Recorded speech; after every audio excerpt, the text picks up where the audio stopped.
আর তিনবারে প্রধানমন্ত্রী আপসহীন দেশনেত্রী বেগম খালেদা জিয়া ক্ষমতা ছেড়েছে, জেলের মধ্যে বন্দী হয়েছে, তারপরে দেশ ছাড়া হয়নি। বেগম খালেদা জিয়া প্রমাণ করেছেন তিনি আসলে একটা বাপের বেটি। এ কথা কোন না, আমাদের সত্যকে স্বীকার করতে হবে। আপনি কোন দল করেন না করেন আমার জানার দরকার নেই। আপনার নাম আব্দুল সামাদ, যুক্তিবাদী না গীবতবাদী? জি। আল্লাহ রাসূল কি আপনি কইতে মানুষের নামে গীবত করতে? কই গীবত কোনো গায় নাই তো। কে আপনি? আপনি আপনি এখানে আসেন, কি আপনি এখানে আসেন? দান থেকে আপনাকে বলছি, কোথায় গীবত কি? ওই যে কবরস্থানের ওয়াজ যেগুলি সেগুলি করবেন। আপনি ওয়াজের কি বোঝেন? এই কথা কবর করে যেগুলি আপনি সূরা ফাতিহা সহিভাবে পড়তে পারেন? আপনি কোরআন তেলাওয়াত করতে পারেন? সূরা ফাতিহা পড়তে দিলে পেটত বোম মারলে পেট ফাটা যাবে, আরো বলতেছে আপনি কি ওয়াজ করতেছেন? কে রে, কোরআন হাদিস ছাড়া আমি কোনো কথা বলেছি? আপনি গীবতের কি বোঝেন? আপনি হাদিস ছাড়া কথা বলেন? হাদিস ছাড়া একটাও বলি নাই। হাদিস ছাড়া কি বলেছি? কোরআন হাদিস ছাড়া কি বলেছি বলেন আপনি? আমি কোরআন হাদিসের কথা বললাম কিনা এখানে আলেমেরা বুঝবে। এই যে আলেমেরা বসে আছে মঞ্চে, আপনি মূর্খ মানুষ, কোরআন পড়তে পারেন না, আপনি বলতেছেন কোরআন হাদিসের কথা হচ্ছে না। ও কোথা থেকে আসলো? না না, মনে হচ্ছে স্বৈরাচারের দোষর। কথা কর না গা, মানে হক কথা সহ্য হচ্ছে না, কলজত লাগতেছে। আবার ফতুয়া দিচ্ছে গীবত করে হুজুর। আপনি আব্দুল সালাম যুক্তিবাদী, গীবত করেন কেন? ওই পাগল জানে না গীবত হলো দুই প্রকার। জোরে কোন কয় প্রকার? আগে ফতুয়া শুনেন, ওয়াজ পরে হবে। গীবত হলো দুই প্রকার, এক গীবত হলো হারাম, আর এক গীবত হলো জায়েজ, কোন কোন ক্ষেত্রে ফরজ। এখন বলবেন হুজুর এটা কি ফতুয়া দিলেন? গীবত করা জায়েজ মানে আসেন কোরআন থেকে দলিল দি। আল্লাহর কোরআন বলেছেন তাব্বাত ইয়াদা আবি লাহাবি ওয়া তাব। আল্লাহ বলছে আবু লাহাবের হাতও ধ্বংস, পাও ধ্বংস। কে আবু লাহাবের গীবত আল্লাহ করেনি? কোরআনের মধ্যে আল্লাহ আবু জেলের কথা বলেনি, ফিরআউনের কথা বলেনি, নমরুদের কথা বলেনি। এখন আপনার নেত্রীর চরিত্র যদি আবু জেহেল, নমরুদ, ফিরআউন এদের সাথে মিলে যায়, আমি কি বাদ দেব? তার মানে বোঝা গেল গীবত সাধারণ ভাবে করা হারাম, কিন্তু যাদের চরিত্র আবু জেহেল, নমরুদ, ফিরআউন এদের সাথে মিলে যাবে, এদের বিরুদ্ধে কথা বলা ফরজ। যেরকম এদের বিরুদ্ধে কথা বলা কে? কোরআন পড়তে পারেন না, কোরআন হাদিসের কোনো জ্ঞান নাই, আপনি এসে ফতুয়া দিচ্ছেন গীবত হচ্ছে এখানে। কোথা থেকে আসে এগুলো? এই বাংলাদেশে আমরা দেখেছি গত 16 বছরে ওয়াজ করতে গেছি, মাইক পর্যন্ত ওই নেতা খাতাটা কাটকারে নিয়েছে, বক্তাদেরকে কোরআনের কথা বলতে দেয়নি। এখন যদি কোরআনের মাহফিলে বাধা দেয়, পিঠের চামড়া থাকবে না। কোরআনের মাহফিলে আর কোন বাধাকে সহ্য করা হবে? এই যে বিএনপির নেতা বসে আছে না, এখানে সব দলের লোক আছে না নাই? আমি কি কোরআন হাদিসের বাইরে কথা বলেছি? আপনার চুলকানি শুরু হলো কেন? মনে হচ্ছে এগুলো হয় ভারতের দালাল, না হলে স্বৈরাচারের দালাল। আর এদের অন্তরে যত জ্বালা উঠুক, আজকে কোরআনের হক কথা চলবে। জোরে বলেন আলোচনা চলছে, চলছে। কোন বাতিলের রক্ত চক্ষুকে ভয় করা হবে না। তাহলে চিৎকার করে বলেন, ওই যে পাইপ দিয়ে পানি বের হচ্ছে, ভালো না গন্ধ? আর একটু জোরে বলেন। এখন নাটোর জেলার হুজুরদেরকে ডাক দিয়ে বলছে তোমরা ফু দিয়ে পানি পরিষ্কার করো, পানি পরিষ্কার হবে? জোরে বলেন হবে? আচ্ছা, নাটোর জেলার হুজুর তো দূরের কথা, কাবা শরীফের ইমামও যদি এসে পানি ফু দেয়, পানি পরিষ্কার হবে? আচ্ছা বলেন তো, পানি পরিষ্কার করতে গেলে কি পরিষ্কার করা লাগবে? আরো জোরে বলেন। ওই ঢাকা শহরের ট্যাঙ্কি পরিষ্কার করা লাগবে। এটা কি বুঝতে পেরেছেন? এইবার আসল ওয়াজ শুনেন, আসল ওয়াজ। এই বাংলাদেশের শান্তি প্রতিষ্ঠার একটা ট্যাঙ্কি আছে, যার নাম হলো সংসদ ভবন। আরো জোরে বলেন।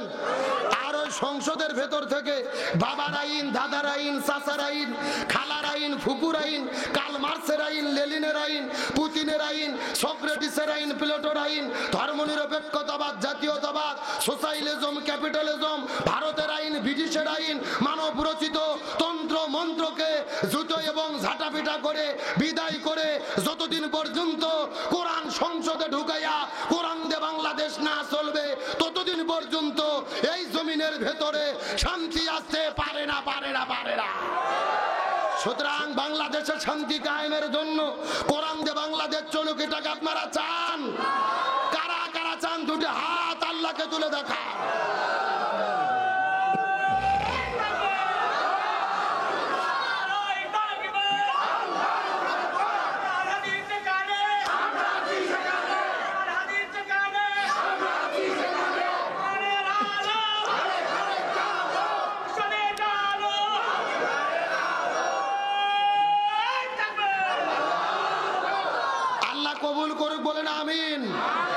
একেবারে সোজা কথা, জমিন যার আইন চলবে তার।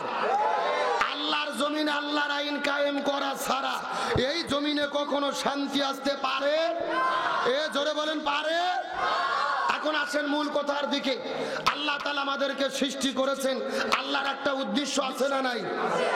আল্লাহ বলছেন ওমা খলাকতুল জিন্না ওয়াল ইনসা ইল্লা লিয়াবুদুন, আমি মানুষ এবং জিনকে সৃষ্টি করেছি আমার ইবাদত করার জন্য। চিৎকার করে বলেন সুবহানাল্লাহ। এখন আজকের আলোচনার মেইন টপিক হলো আল্লাহর কাছে সবচেয়ে প্রিয় ইবাদত কোনটি, আল্লাহর কাছে সবচেয়ে প্রিয় আমল কোনটি জানার দরকার আছে না নাই? নাটোর জেলার মানুষের ধারণা নামাজ পড়ার নাম ইবাদত, হজ করার নাম ইবাদত, যাকাত দেওয়ার নাম ইবাদত। গভীর মনোযোগ, নামাজ রোজা হজ যাকাত অবশ্যই ইবাদত, কিন্তু আল্লাহর কাছে সবচেয়ে প্রিয় ইবাদত হলো এই জমিনের ভেতরে কোরআন বিজয়ের আন্দোলন করা, ইকামতে দ্বীনের কাজ করা, কোরআন প্রতিষ্ঠার জন্য আন্দোলন করা। এখন আপনাদের মনের মধ্যে প্রশ্ন জাগতে পারে, হুজুর সারা জীবন আমরা শুনলাম নামাজ রোজা হজ যাকাত এগুলো হলো আসল ইবাদত, আর আপনি বলতেছেন কোরআন প্রতিষ্ঠার আন্দোলন এটাই হলো আল্লাহর কাছে সবচেয়ে প্রিয়, এর পেছনে কারণ কি? গভীর মনোযোগ, চিৎকার করে বলেন তো, এই বাংলাদেশে তাবলীগ নামে একটা দল আছে না নাই? মসজিদে মসজিদে যাই, মানুষের গায়ে গায়ে হাত দিয়ে বলে ভাই নামাজ পড়েন, বহুত ফায়দা, বহুত নেকি। আচ্ছা বলেন তো, এই তাবলীগের কি কোনো বিপদ বাংলাদেশে আছে? আরো জোরে বলেন আছে? আচ্ছা বলেন তো, বাংলাদেশে জিকির পার্টি আছে না নাই? কথা কয় না বাঙালি রে? আরে ভাই, বাংলাদেশে যত জিকির চলে এত জিকির পৃথিবীর কোনো দেশত চলে না। যেই রকম পীর ওই রকম তরিকা, ওই রকম জিকির আছে না নাই? আমি কি দু একটা বলবো? আল্লাহর ওলি খাজা বাবা, বিশ্বের ওলি খাজা বাবা, ফরিদপুরের কেবলা জাগান তোমার জন্য কান্দে বাবা, লক্ষ জাকের আউয়াল। এ কথা কোন? দুই কান্দ দুই ফেরেশতা আছে না নাই? দুই ফেরেশতা কলম বার করে শুধু দাঁত দিয়ে কামড়াচ্ছে। আল্লাহ বলছে কে ফেরেশতা কলম দাঁত দিয়ে কামড়াও কেন? ফেরেশতারা বলতেছে আল্লাহ আমরা তো বুঝবের পাননি, লিখবো কি? কে রে, কোরআন হাদিসে হকামুকি কোতাকুতি কোন জিকির আছে? এ জোরে বলেন, এগুলো জিকির না ফাজলামি? আরে ভাই, জিকির হলো ফরজ ইবাদত। জোরে বলেন কি ইবাদত? আল্লাহ বলছেন ফাযকুরুনি আযকুরুকুম, তোমরা আমার জিকির করো আমিও তোমাদের জিকির করব। তাহলে জিকির যদি ফরজ হয় রাসূলের তরিকা মতো করার দরকার আছে না নাই? রাসূল বলেছেন সহি তরিকার জিকির হলো শব্দ হলো 4টি। জোরে বলেন কয়টি? সুবহানাল্লাহ, আলহামদুলিল্লাহ, লা ইলাহা ইল্লাল্লাহ, আল্লাহু আকবার। এই 4টে শব্দ ছাড়া সহি কোনো জিকির। আর বাংলাদেশে তো জিকির চলে বসেন বইছে যান। এ কথা কোন না কে? গত 3 দিন আগে দেখলাম একটা মাহফিলে কিছু শ্রোতা বাস ধরে নাচতে নাচতে উপরে উঠে বাদুরের মতো ঝুলতিছে আর জিকির করতেছে। চিৎকার করে বলেন এগুলো কি জিকির না ফাজলামি? এদের এই বান্দরের মতো ঝুলে ঝুলে জিকির দেখে আমার মনে হয় হিন্দু বৌদ্ধ খ্রিস্টান এরাও মুসলমানদেরকে নিয়ে হাসি ঠাট্টা তামাশা করে যে কে আরে এটা কোন ধর্ম, জিকিরের নামে করে কি? আদার এদের এই নাচানাচি দেখে কিছু বাউল শিল্পী পর্যন্ত গান বের করেছে। আমি কি বলবো নাকি? এত লাফাস কেন রে তোরা, এত লাফাস কেন, এত লাফাস কেন রে তোরা, এত লাফাস কেন, লাফায়া খোদারে পাইলে আগে পাইতো ব্যাং। এ কথা কোন? বলতিছে লাফ মারে মারে যদি আল্লাহর কাছে যাওয়া যেত তে মানুষের আগে ব্যাং আল্লাহর কাছে যেত। শোনেন, লক্ষ্য করেন, গভীর মনোযোগ। জিকির সম্পর্কে আলোচনা করা আমার বিষয় নয়, আমি আপনাদেরকে বুঝাতে চাচ্ছি এই জিকিরের নামে যারা বাংলাদেশে ভণ্ডামি করে, সত্য করে বলেন তো এদের কি কোনো বিপদ বাংলাদেশে আছে? নাই। আচ্ছা বলেন তো, বাংলাদেশে কি নামাজ পড়লে বিপদ হয়? হজ করলে বিপদ হয়? যাকাত দিলে বিপদ হয়? বাংলাদেশে একটা মাত্র ইবাদত করলে বিপদ হয়। আপনারা কি গবেষণা করে বলতে পারবেন ওটা কোন ইবাদত? গভীর মনোযোগ, ভালো করে বোঝেন। এই বাংলাদেশে নামাজ পড়লে বিপদ হয় না, হজ করলে বিপদ হয় না, যাকাত দিলে বিপদ হয় না, জিকির করলে বিপদ হয় না। এই বাংলাদেশে তারাই বিপদে পড়ে যারা জমিনের ভেতরে কোরআন প্রতিষ্ঠার আন্দোলন করে। আর এই জন্যই আল্লাহর কাছে সবচেয়ে প্রিয় হলো কোরআন বিজয়ের আন্দোলন করা। গভীর মনোযোগ। আমার নবীজি রমজান মাসে 16 দিন রোজা রেখেছে। জোরে বলেন কয় দিন? 17ই রমজান নবীজি সকালবেলা ঘুম থেকে ওঠার পরে রোজা ভেঙে ফেললেন, খেজুর খাইলেন, পানি খাইলেন। খেজুর পানি খেয়ে রোজা ভেঙে ফেলেছেন। সাহাবীদেরকে বলতেছেন তোমরাও রোজা ভেঙে ফেলো। সাহাবীরা বলতেছি ইয়া রাসূলুল্লাহ, এটা কেমন কথা বললেন? আপনি না 3 দিন আগে ওয়াজ করলেন একটা রোজার এত দাম, ইচ্ছে করে যদি কেউ একটা রোজা ছেড়ে দেয় লাগাতার 60টা রোজা রাখতে হবে, আবার যদি একটা রোজা ছেড়ে দেয় আবার লাগাতার 60টা রোজা রাখতে হবে, আপনি কেন রোজা ছাড়তে বলতেছেন? রাসূল বলতেছে বেশি বোঝার চেষ্টা করো না। ওমা আতাকুমুর রাসূল ফাখুযুহু ওমা নাহাকুম আনহু ফান্তাহু। আমি নবী যা বলি তা তোমরা করো, যা করতে নিষেধ করি তা থেকে দূরে থাকো। এখন আর বসে থাকা যাবে না। আবু জেহেল মদিনে আক্রমণ করেছে, এখন আবু জেহেলের মোকাবেলা করতে হবে। আল্লাহু আকবার বলেন। তার মানে বোঝা গেল রোজা রাখা ইবাদত, কিন্তু রোজার চাইতেও দামি ইবাদত হলো এই জমিনের ভেতরে কোরআন বিজয়ের আন্দোলন করা। আমার বন্ধুগণ, মুসলমান ভাইরা, গভীর মনোযোগ।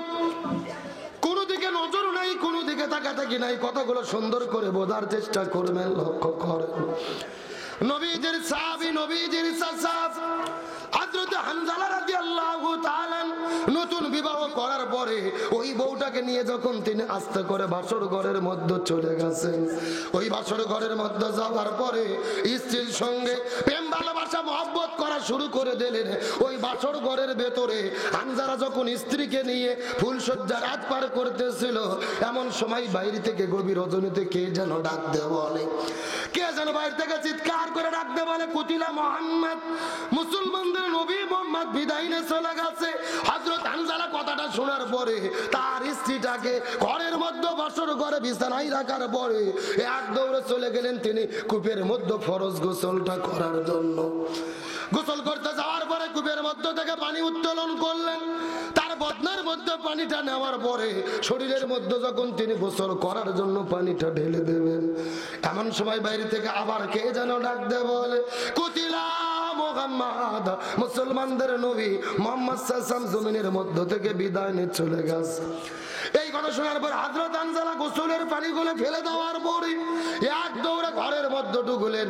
হাতের মধ্যে তরোয়াল নিয়ে তিনি যুদ্ধের ময়দানে যাওয়ার জন্য যখন ঘর থেকে বের হলেন, পিছন দিক থেকে তার বিবি কাপড়টা টেনে ধরে রাখতে বলে, ওগো বোনের স্বামী, আপনি যুদ্ধ করতে যাবেন, আমার কোনো আপত্তি নেই, আপনি জিহাদের ময়দানে চলে যান, কিন্তু আপনার তো ফরজ গোসল বাকি, আপনি দয়া করে ফরজ গোসলটা আদায় করেন। আপনি গোসল করার পরে যুদ্ধের ময়দানে যাবেন, এর মধ্যে আমার কোনো আপত্তি নাই। এমন সময় হযরত হানজালা তার বিবির হাত ধরে টেনে ধরে ডাক দিয়ে বলে, ওগো পানের বিবি, আমি যদি গোসল করা শুরু করি আর গোসল করতে করতে যদি অনেকগুলো সময় পার হয়ে যায়, মুসলমানদের নবী যদি ওদের বন্দরে শহীদ হয়ে বিদায় নিয়ে চলে যায়, আল্লাহ যদি হাসরের ময়দানে আমাকে জিজ্ঞেস করে বলে, এ হানজালা, মুসলমানদের নবী জমিনের মধ্য থেকে বিদায় নিয়ে চলে গেল, আর তুমি কেমন করে বাসর ঘরে সময় পার করলা, এমন কথা যদি আল্লাহ আমাকে জিজ্ঞেস করে বসে, তখন আমি আল্লাহর কাছে কেমন করে জবাব দেব?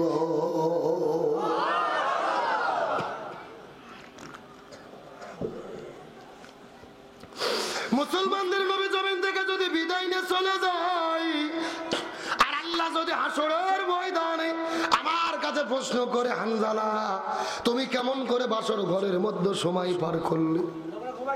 মুসলমানদের নবী বিদায় নিয়ে চলে গেল, আল্লাহর কাছে আমি কেমন করে জবাব দেব? এই কথা বলার পরে হানজালা হাতের মধ্যে তরোয়াল নেওয়ার পরে বাসর ঘর থেকে বের হওয়ার পরে দৌড়ানো শুরু করলেন। দৌড়াইতে দৌড়াইতে উহুদের ময়দানে তিনি চলে যাওয়ার পরে যুদ্ধ করা শুরু করলেন। যুদ্ধ করতে করতে কয়েকজন কাফেরকে জমিনের মধ্য থেকে বিদায় করে দিলেন।